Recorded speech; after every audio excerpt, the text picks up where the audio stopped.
Deep state শব্দটি আপনি হয়তো সংবাদে, সোশ্যাল মিডিয়া বা রাজনৈতিক আলোচনায় ইতিমধ্যে অনেকবার শুনেছেন। 2025 সালের সেপ্টেম্বর মাস পর্যন্ত দক্ষিণ এশিয়ায় পরপর রাজনৈতিক অস্থিরতার কারণে ডিপ স্টেট একটি জনপ্রিয় শব্দ হয়ে দাঁড়িয়েছে। কিন্তু ডিপ স্টেট আসলে কি? এটি কি সত্যিই বিদ্যমান, নাকি এটি একটি কনস্পাইরেসি থিওরি? এই ভিডিওতে আমরা ডিপ স্টেটের উৎপত্তি, এর ধারণা এবং এটি নিয়ে বিশ্বব্যাপী আলোচনার বিশ্লেষণ করব। চলুন তাহলে ভিডিওটি শুরু করা যাক।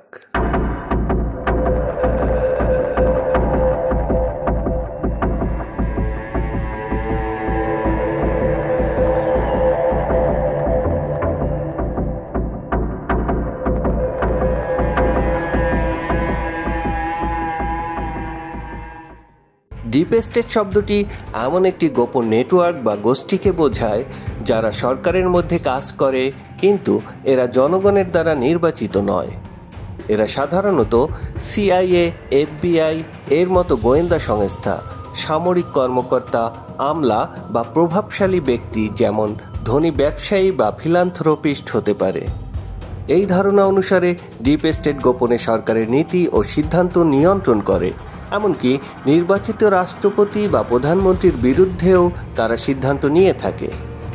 এদের কাজগুলো প্রায়ই রাজনৈতিক অস্থিরতা, সরকার পরিবর্তন বা ভূ রাজনৈতিক কৌশলের সাথে যুক্ত থাকে। উদাহরণস্বরূপ, আমেরিকায় এটি প্রায়ই সিআইএ, এনএসএ বা বড় কর্পোরেশনের সাথে যুক্ত। বাংলাদেশ বা মিয়ানমারের মতো দেশে ইউএসএআইডি বা এনজিওর মাধ্যমে এটি বিদেশি হস্তক্ষেপ হিসেবে দেখা হয়।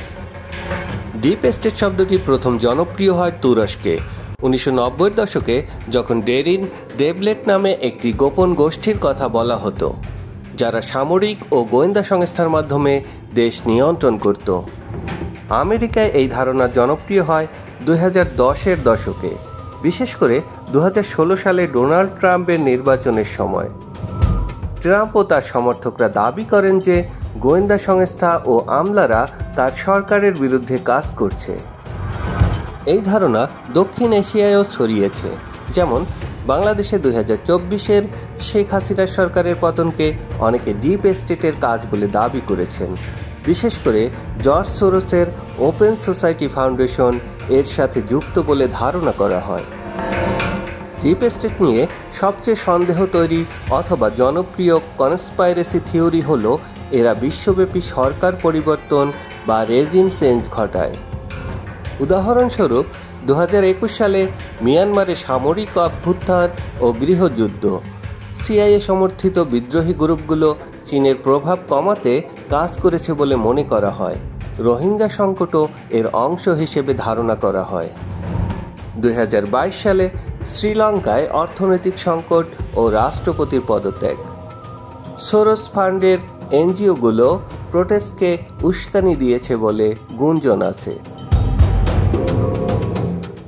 2023 পাকিস্তানে ইমরান খানের অপসারণ। আমেরিকান চাপেই নাকি সামরিক হস্তক্ষেপ হয়েছে বলে ধরে নেওয়া হয়। 2024 বাংলাদেশের প্রধানমন্ত্রী শেখ হাসিনার পতন এবং ডক্টর মোহাম্মদ ইউনূসের নেতৃত্বে সরকার গঠন। এখানে সোরসের সফর এবং ইউএসএআইডি ফান্ডিংয়ের মাধ্যমে জেনজি প্রোটেস্ট হয়েছে বলেই অনেকের বিশ্বাস। সর্বশেষ 2025-এ নেপালের প্রধানমন্ত্রী ওলির পদত্যাগ। চীন সফরের পর প্রোটেস্টকে ডিপ স্টেটের প্রক্সি হিসেবেই দেখা হচ্ছে। এই ঘটনাগুলোর প্যাটার্নকে এক্স হ্যান্ডেলের এক পোস্টে ডিপ স্টেটের রিং অফ ফায়ার বলে অভিহিত করা হয়েছে, যা ভারতকে ঘিরে অস্থিরতা তৈরি করার চেষ্টা। উদাহরণস্বরূপ, একটি পোস্টে বলা হয়েছে, American has established a ring of fire around the India with regime change in Pakistan, Sri Lanka, Bangladesh, Myanmar and Nepal. 2025-এর শুরুতে জর্জ সোরসের ছেলে অ্যালেক্স সোরসের বাংলাদেশ ও মিয়ানমার সফরকে ডিপ স্টেটের সিগন্যাল বলে দাবি করা হয়েছে। এই তত্ত্বগুলো প্রায় চীন বিরোধী কৌশলের সাথে যুক্ত বলে চিহ্নিত করা হয়, কারণ বাংলাদেশ, মিয়ানমার এবং নেপাল চীনের BRI বা বেল্ট অ্যান্ড রোড ইনিশিয়েটিভের অংশ। আমেরিকান বিশ্লেষকরা ডিপ স্টেটকে ষড়যন্ত্র তত্ত্ব বা কনস্পাইরেসি থিওরি হিসেবে আখ্যায়িত করেছেন। অনেক বিশ্লেষক, যেমন আমেরিকান গবেষক ডেরেক জে গ্রোসম্যান বলেছেন, ডিপ স্টেট একটি অতিরঞ্জিত ধারণা।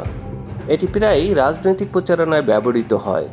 অভ্যন্তরীণ সমস্যাগুলোর জন্য বিদেশি হস্তক্ষেপকে দায়ী করতেই এই তত্ত্ব প্রচারিত হয়। তবে এটাও সত্যি, আমেরিকান গোয়েন্দা সংস্থাগুলো যেমন CIA, NSA অতীতে রেজিম চেঞ্জে জড়িত ছিল, যেমন 1973 সালে চিলির অভ্যুত্থান, কিন্তু বাংলাদেশ বা মিয়ানমারে সরাসরি জড়িত থাকার কথা তারা অস্বীকার করেছে। অভ্যন্তরীণ কারণ যেমন অর্থনৈতিক সংকট, ছাত্র আন্দোলন বা সামরিক অভ্যুত্থান, এই অস্থিরতাগুলোর প্রধান কারণ হিসেবে তারা নির্দেশ করেছে। তাদের মতে আমেরিকার USAID বা NGO গুলো গণতন্ত্র প্রচারে অর্থ দেয়, কিন্তু এটি গোপন ডিপ স্টেট নয়। ডিপ স্টেট আসলেই একটি জটিল ধারণা, যা আংশিকভাবে সত্য এবং আংশিকভাবে ষড়যন্ত্র তত্ত্ব। বাংলাদেশ বা মিয়ানমারে এর কোনো প্রমাণিত নথি নেই। এগুলো অভ্যন্তরীণ অস্থিরতা নাকি বিদেশি হস্তক্ষেপ, তা হয়তো একসময় প্রমাণিত হবে। আমাদের দায়িত্ব হলো তথ্য যাচাই করা, নির্ভরযোগ্য সোর্স থেকে তথ্য নিন। সোশ্যাল মিডিয়ার পোস্টে অন্ধভাবে বিশ্বাস করবেন না।